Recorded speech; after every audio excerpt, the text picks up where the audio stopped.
as you guys probably know, this is Eddie Goodwill. He is a real estate investor, though probably I've simplified that way too much. And he is, as you can probably tell, going to be talking about careers in finance. He's more knowledgeable than me and than us in so many things. And thank you just so much for coming. So yeah, take it away. Appreciate it. Thank you very much. Well, thanks for showing up. I didn't really know what kind of audience I would have here, but it's nice to come back. I went to the GNS junior school from grade 1 to grade 7, and then I went to St. Mike's for the senior school. And so it's been 15 years since I graduated university, and I just moved back to Victoria with my wife and now 14-month-old daughter. I've always had a goal to live and raise my family in Victoria, so here we are, and it's nice to come back to Glen Lyon and sort of check out the school and sort of engage back with some of my roots. And so part of what I've been doing lately, in addition to the real estate finance, is teaching people how to invest. And I write a newsletter, I got a blog and things like that. And one of the things that I've been considering lately is what kind of personal finance or financial education are students getting 16, 17 years old? Because what happens is you get into university and you start paying your own rent, or maybe your parents are paying for your rent then, but some people have to go and pay for it themselves, and they have no idea actually how to handle money. And maybe some of you guys do, but maybe some of you guys don't. So I just wanted to come in and initiate this type of discussion and see where it goes. If it's helpful for any of you guys, then maybe we could continue to do more of these things. I have a really big passion for teaching, so even though my main focus is real estate finance. So I'll get into a number of these things. How much time do we have today? We have 34 minutes. Okay, so we'll keep it kind of quick. I'll kind of speed, it's only 12 slides or something. And hopefully it's not just a monologue. I'd love it to be interactive. If you guys have any questions about what I do or anything to do with entrepreneurship or finance or anything at all, life, having a kid, whatever, please, let's just chat. So, but most people here are in the entrepreneurship club. Okay, put your hand up. Who's in the entrepreneurship club? 5, 6, 7. Okay, well, that's pretty good. All right, I'll start. Okay, so who here wants to be in finance or be an investment banker? Hands up. Hi. Ibrahim. Okay, so we got 2 out of 10, 20%. How many of you want to be self-made millionaires? Being a millionaire. Yeah? Okay, we got some more hands. 1, 2, 3. What about you two right there? Yeah, hands up. Yeah? Yeah, absolutely. Yeah. Okay, so I have this question that I like to ask people after they answer that is, why do you want to be a millionaire? Why do you want to have that kind of money? Freedom. Okay? Do what I want. Like eat what I want, live where I want. Yeah. Not have to worry about like working on weekends to pay the bills, that type of thing. Yeah? Good. Anybody else? Probably to move on from the previous culture that we have of like working 40-hour weeks, doing all that stuff, and then trying to really, yeah, exactly, just make enough money to really, And the thing with, once you get in the real world, everything costs money, life, shelter, food, things that you need to survive, and also, you want to have fun too. You want to go on vacations, help people, or just be independent. So I like to think about having money and creating wealth is giving yourself optionality, the option to make decisions. In whatever decision that is, you then give yourself that ability. You stop trading your time for someone else's benefit, 40-hour work week. You give yourself the opportunity, like I'm able to come and do this to you guys now, and it doesn't detract from what else I'm pursuing. So to create wealth, in my opinion, is just to give yourself optionality. And in finance, there's actually value to options. So that gets a bit more complicated, but there's actually real value that you can ascribe to having options. Like what context? Like how would having options create value? Like in terms of? So you could, let's say you own a piece of land that has exploration rights underneath it to extract resources. So you could buy an option, like if I own the land, I could sell you an option for 10,000. The land might cost $1 million. I might say, pay me $10,000, and then you have the right to then acquire the rest of it for $990,000 if you decide that you want to make that investment. So let's say the price of gold is doing this, but you think it's going to go like that.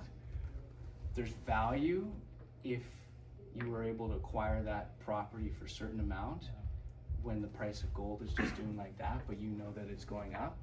That's where you actually can calculate a derivative of value. Okay. Yeah, it gets a bit complicated. You learn that in options class when you get to university. So the optionality to me is basis for freedom. And so that's sort of the principle that I like to start with when I'm talking about finance and money and all this type of, this whole subject. So the good thing is you're all on the right track because you're in the entrepreneurship club. If for some reason you're here and you understand that you want to create value and create something to be able to do some good in the world or just be more independent, so that's amazing. How many of you think you'll be a millionaire by the time you're 30? This is a tough one. I wanted to be a millionaire when I was 25 and I didn't get there. It's very hard to actually become a millionaire by the time you're 30. Doesn't mean you can't do it. The way to become a millionaire is either trading stocks and leveraging or being an entrepreneur. When you have equity in your own business, that's where you can create value. But anyways, 30 might be a tough goal, 35 might be a better goal. How many of you would rather make $100,000 working a job or 50 grand working on your own terms? 100K working a job. I'd rather 100K work a job. Yeah? Yeah. Why? Just feels more stable. I don't know. Stable, but you want to be independent, right? Yeah. So that's a trade-off you're gonna have to make. When you become an entrepreneur, you've got to like invest your money up front, and most of the time, the first few years, you're gonna lose money, but you're creating future value. You're developing products, your customers, and things like that. So the 100 grand sounds nice because you can pay for your trip in addition to your living, but you're trading. You have to show up 40 hours a week, so you don't have any time to be independent doing something else. So that's an interesting, contrast where sometimes the $50,000 job might actually be more beneficial because it gives you more time and flexibility, or whatever it is. Couldn't you reinvest the 100,000? Of course. And make more than the 50? It depends how much you spend or whatever. Yeah, you could put 50 grand in and double it, but let's say maybe you make 50 grand for 3 years and make 250 once you get past that. Would you rather get to there? So short-term pain for long-term gain. Who is already doing anything entrepreneurial? Any side hustles? Well, him and I, during the, we're in entrepreneurship club, and then we have already sold out AirPod cases. So, to the community inside the school. Yeah? So, yeah, we made, a little bit of money. Yeah. So, So that's good. So you found a demand for these cases? we realized how much cheaper it is to dropship them from China compared to if you were to just to buy them in Canada. Yeah. So we compared the prices. Yeah. In China it costs $5 for one. In Canada it costs them almost $15 to $20 to get them. Yeah. And then we sold them for $10, which is the medium price. Yeah. For the two costs. Very cool. Yeah. Good for you. Well, that's great.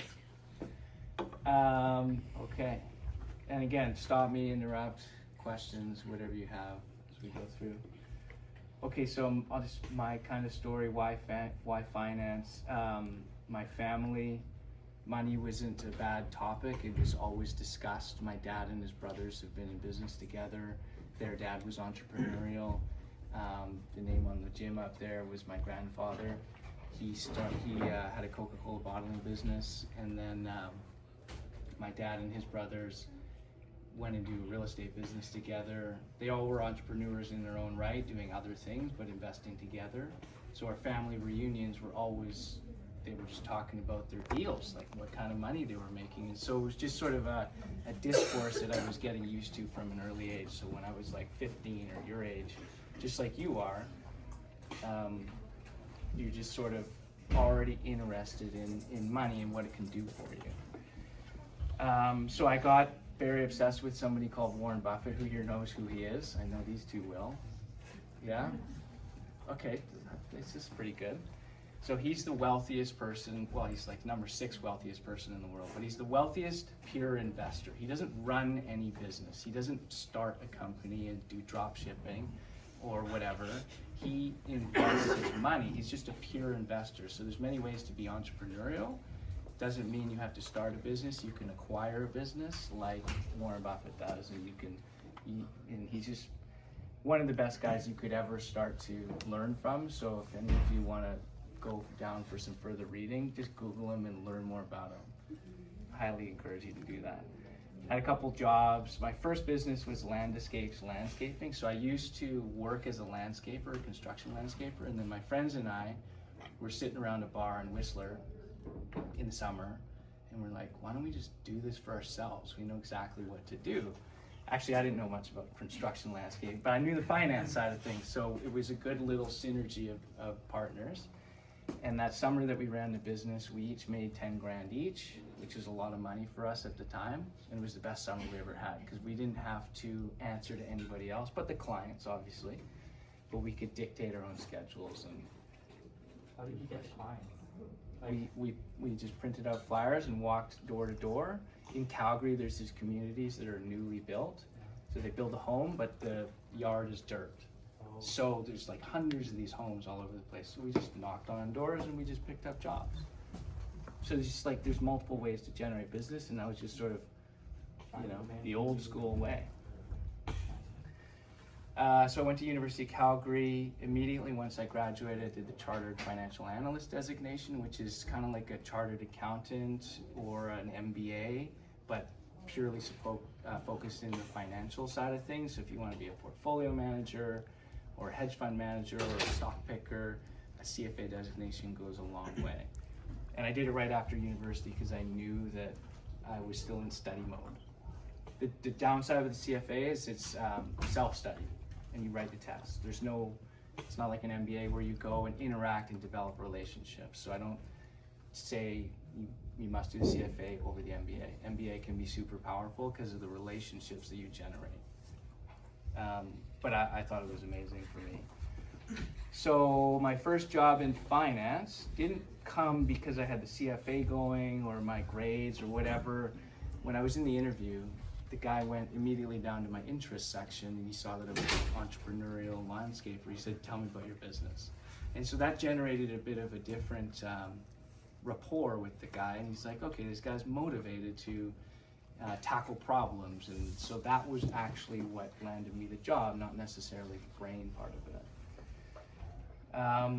So in the last 15 years, I've done equity research, which is sell-side investment bank stuff, picking stocks, selling the research, portfolio management for high net worth clients, wealthy families. Most recently, real estate syndication. I go find properties to invest in that I believe we can add value to, and if we earn enough money, I will earn a disproportionately high percentage of the profits. So there's a lot more upside in this real estate business. Not like there's upside in all these businesses, but this is more like shooting with a sniper rifle instead of managing a large portfolio of bonds, stocks, commodities. It's just something that I've wanted to get back into. In the last 2 years, I've just been developing my online presence, kind of LinkedIn blogging, my newsletter. I've got thousands of followers now, and I sell a investing course. Basics of investing, ETFs, why, when, where, what, and how to buy these things. Because there's sort of a gap I see in people my age. Everybody's struggling to get ahead, living paycheck to paycheck, and so I'm just trying to give people the tools to, put themselves on the right track to create a larger portfolio that then they can be independent one day. What's it like working with finance during like a big recession, like during like COVID? Like, Well, that was intense. So because we managed $800 million, and so that was a very volatile, acute period of time when the market was dropping so fast that they would turn the circuit breakers off, so then no more trades could go through. And so I'm there watching Bloomberg at 4 in the morning and being like, holy shit, sorry for swearing. This is gonna be a tough day because clients are gonna pepper us with what's going on and what are we doing.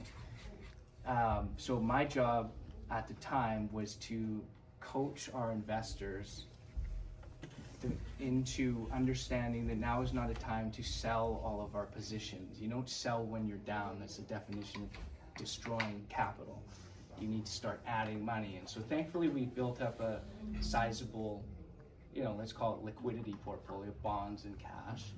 So we just sold some of that and redeployed in April of 2020. So 3 weeks into the pandemic, a lot of people thought we were nuts. But then here we are 3 or 4 years later, and the amount of money that they've made since that low point has been incredible. So you just sort of have to, another thing with finance is, it's not just about the numbers, it's mostly about emotions. The emotional side of investing will usually be the determinator of whether you're going to be successful creating wealth or not. It's just even keel sort of emotional calm that will help you be a good investor or entrepreneur. So the real reason I wanted to be rich, obviously.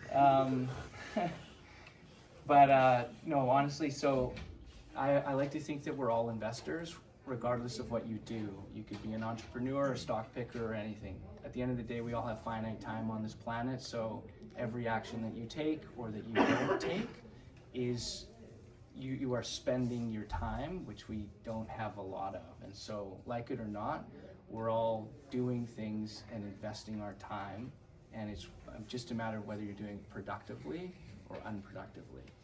I mean, I like to lie flat on the couch and watch TV at night for sure, but I like to use my time productively, investing in all sorts of asset classes, building my business on the side, and just sort of using what we have at our disposal to our advantage, because it's all relative. The more you can sort of beat out the person beside you, the better off you're going to be. And that's kind of the game that this whole thing is. So yeah, society trades time for their money for salary. What I like about finance is it's because time equals money and money equals time, at least to me, gives you a front row seat into how the world of numbers work, whether you like it or not. One day you're going to be looking at your portfolio or your salary and thinking, what can I do to improve this situation? Just so you know, what careers actually make millionaires? Number 1, engineers. Number 2, accountants. 3, teachers. Good investing habits. They might not have the highest, $300,000 lawyer job, but a lot of teachers actually become wealthy because they're just sort of smart with their money. It doesn't really matter what you do for a living. You just got to earn more, spend less, and invest the difference. Like, that is my mantra for everybody. Is that ranked from top, best job to become a millionaire to top 5? It's not, I wouldn't say it's best, it's just, this is the statistics, of the past, from a certain point when the survey was done. But go forward, it could be different. There could be an AI level in here, some sort of career in AI, or a LinkedIn influencer, social media influencer, you know what I mean? But generally, it's just sort of bread and butter career choices. Anybody can be wealthy. You just got to make smart decisions with your money.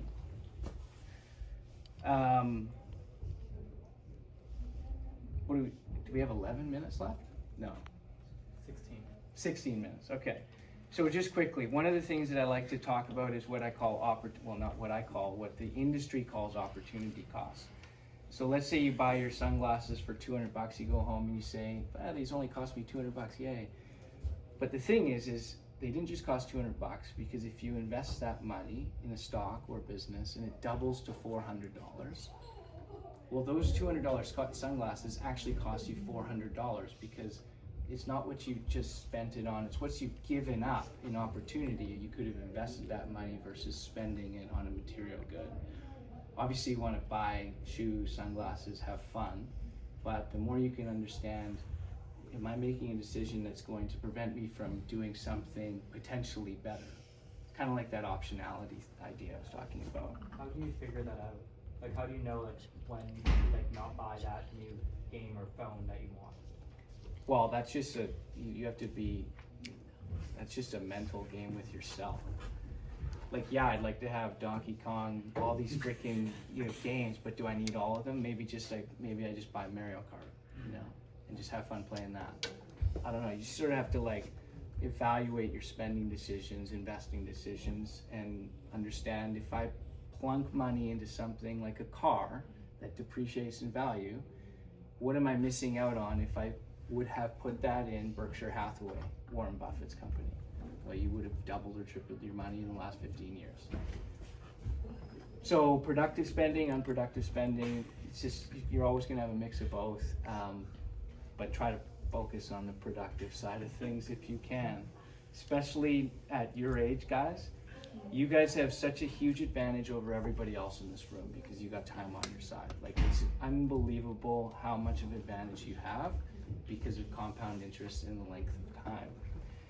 So just some quick math. If you invest $7,000 a year at a 10% rate of return, so at the end of year 1, you've got 7,700. By the end of year 2, you've got 16,000, and you've only invested 14. By year 10, it's grown to 122, and you've only invested 70. By year 30, like, the numbers just start to skyrocket. As long as you keep reinvesting those profits, in 40 years, when you guys are 58 or 56 or whatever, you're gonna, and if you do this, you'll have over $3 million. Okay? These are crazy numbers, and so it's harder for me to achieve that at 36 versus you guys at 16, 17, 18. So as soon as you can, when you turn 18, you just gotta start investing in stuff. And you'll make mistakes when you do, but very important to just get started right away. Okay, breaking into finance, what actually matters? It's definitely more about less about brains. It's more about being curious, likable, and just showing up, okay? So you could be the smartest person in the room, but if you're very, very crusty and an unlikable person, nobody's gonna hire you, nobody's gonna work with you. Of course, there's some mad scientist that does a good job over here, but the odds of you getting that is low. You need to be a likable person, approachable, malleable, meaning you need to be willing to learn. If you show up at an interview and you start pretending like you know everything, that's gonna get you sent out the door without a call back. Managers love to see somebody eager and passionate, but also somebody that they can train and mold, because most of what you learn in this world is learned on the job through real experience. I mean, no textbook is going to teach you how to beat the market. So you just have to show up and be likable. So networking, attend events. If you meet somebody that you think is influential or important in an industry, follow up with them. You'd be amazed how many people just don't follow up after calling me, or we have a coffee and it's like, oh, I wonder what happened to that kid.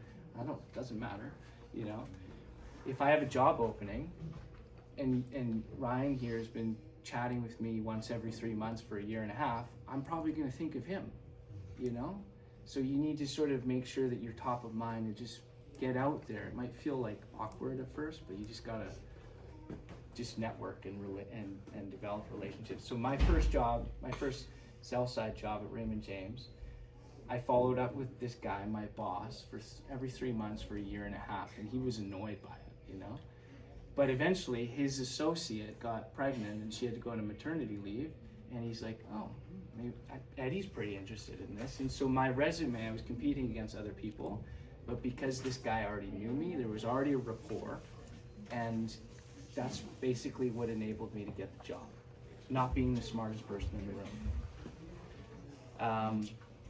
Anyways, good things happen when you just show up. My Uncle Sam always tells me this. You just gotta show up, and good things will just start happening. Seriously, that's just the way the world works. I don't know why this isn't Let me go back in.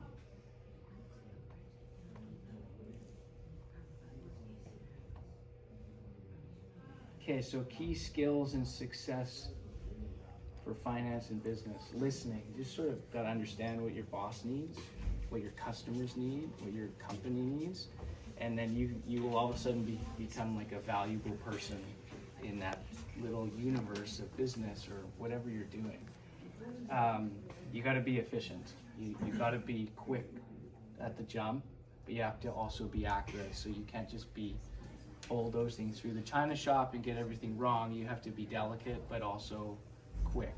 A lot of people will value that because time equals money and money equals time, right? And they're paying you.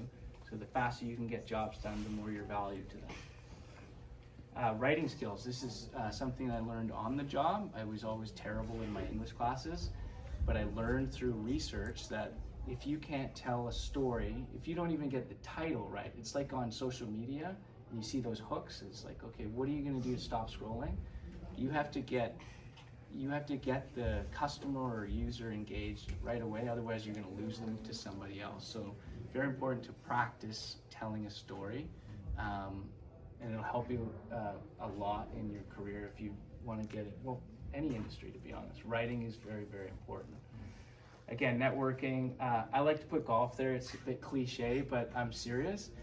When I see people that are like, I don't know how to golf, and they say no to these events, well, they're missing out because a 1 hour coffee meeting, it's hard to develop a rapport versus 5 hours on the golf course. Okay, so you're just gonna like develop more opportunities if you get to spend more time with people. Like, Doesn't mean you have to be good. No. The only thing, the thing with golf is it doesn't matter how bad you are, just play quickly. That's it. Don't take a minute over the ball, just hit the ball and keep going, and you can play with anybody. Own your mistakes and learn from them. That one's pretty obvious. So how to prepare for a career in finance? Start investing right away. If you can, open a brokerage account or get your parents to open one. You could help them with the trading, or if you can't do any of that, you can do a practice account on Investopedia. It's not quite real, it's fake dollars, so you might not be that engaged. It's better once you start actually putting your own money into it. But either way, good resources and on that website specifically. You want to read up on Warren Buffett. I mean, he's the most legendary investor ever. Wall Street Journal, Bloomberg. If you want to be in finance, you got to kind of start learning about how the world is working, especially from a financial side of thing and economics, and that'll just help you have better conversations with people in the industry.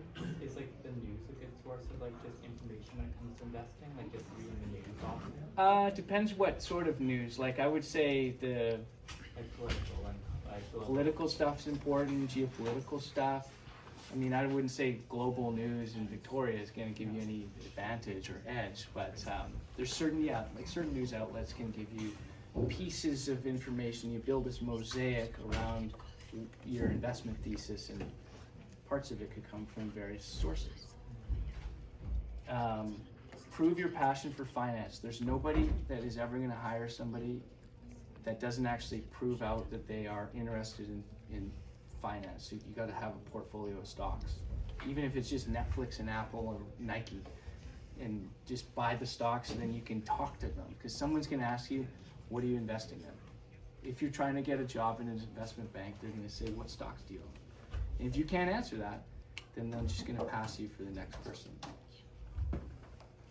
LinkedIn, it's definitely important. Social media, like managers, they will go onto your profile. So if you're doing stupid stuff on there, you kind of got to clean it up a little bit when you start getting into the career world. CFA helps, just sort of like helps the resume a little bit. Landing a job, start early, apply, interview, network aggressively, talk to people, follow up, be the one that does. Most people don't. See Chad. It's a numbers game. Basically, you just got to keep blocking and tackling. Eventually one will stick, and that will be your stepping stone to bigger and better things. Yeah, textbooks are good for theories, but honestly, work experience and what you learn on the job is going to shape your entire career for sure. Oh yeah, before you meet with somebody, you just Google them, do some research on them, get smart a little bit about them. Because if you don't know anything about what their company does or what they do for the company, then that's going to be a signal that you're not that passionate, not passionate enough. You haven't figured out enough about this job. Last but not least, I love finance. It's competitive, but it's also super rewarding. I'll always be an investor, no matter what. I won't stop working. I will just die investing. That's basically my plan. Acquiring financial skills opens doors. If you know how to read a balance sheet, an income statement, or crunch numbers, that will take you many places for sure. So that's kind of it. Any questions? Yeah. You talked about 10% earlier. Was that the average return on investment, or is it like you just put 10%? Yeah, so the stock market has historically averaged 10% over 100 years. Yeah. Doesn't mean that it's going to go 10% guaranteed for the next 5 years. In the short term, markets are super volatile. They say in the short term, markets are voting machines, meaning sentiment by people, but in the long term, they're weighing machines. So actually, what is the weight or the value of this business? So long-term equity returns generally are 8 to 10%, but like COVID, we were down 30% in 3 weeks. So if you put $1 million in at the beginning of COVID, it could have dropped 300 grand. So you got to be, if you're investing, you got to look at it on a long time horizon. And for you guys and girls, you have the advantage of a lot. You could weather many ups and downs. But yeah, 10% is the average return. Anybody else? When you say it's competitive, is it like the competitiveness that like we all hear about with like the cutthroat kind of lots of swearing vulgarness that like you see on TV and hear about on the internet? Is it really like that, or is it more? It's less so. Maybe in the New York trading floor, but no, not like that. That's sort of romanticized by Hollywood. Yeah. Yeah. But competitive in the sense that if you aren't producing as much money as Ibrahim, he's going to get a promotion. Okay. Yeah, that's the competitive. The thing with finance is you can actually tell who's creating certain value. Just calculate the numbers. So, all right. Thank you. Thank you for listening. Thanks for coming.